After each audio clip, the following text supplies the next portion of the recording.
થોડા દિવસો પહેલા રક્ષાબંધનમાં આ પરિવાર લોકોને રાખડી બાંધીને ચંદ સિક્કા ભેગા કરી રહ્યો હતો, પણ ભાઈનું કાંડું સાવ ખાલી.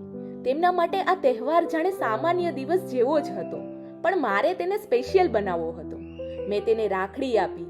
જ્યારે બેન ભાઈના કાંડા ઉપર બાંધી રહી હતી ત્યારે લાગ્યું કે કાશ દરેક ભાઈ એવો વ્યક્તિ બને કે કોઈ બેનને રક્ષાની જરૂર જ ના પડે.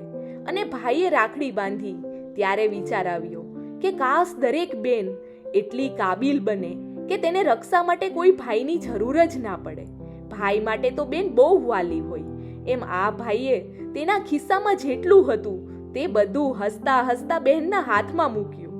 અને મેં જ્યારે કહ્યું કે તારી પાછળ જો જોઈએ, ત્યારે તેના ચહેરા પર અનેરી સ્માઇલ આવી ગઈ. બહેનને ગિફ્ટ આપવાનું સપનું આજે સાકાર થયું. પણ દર વખતે ખાલી બેનને જ કેમ ગિફ્ટ મળે? ભાઈ પણ એટલો જ હકદાર છે લાગણીઓની ભેટનો. તહેવારની સાચી ઉજવણી મારા માટે ત્યારે જ છે જ્યારે એ દિવસે બધા જ રાજી હોય.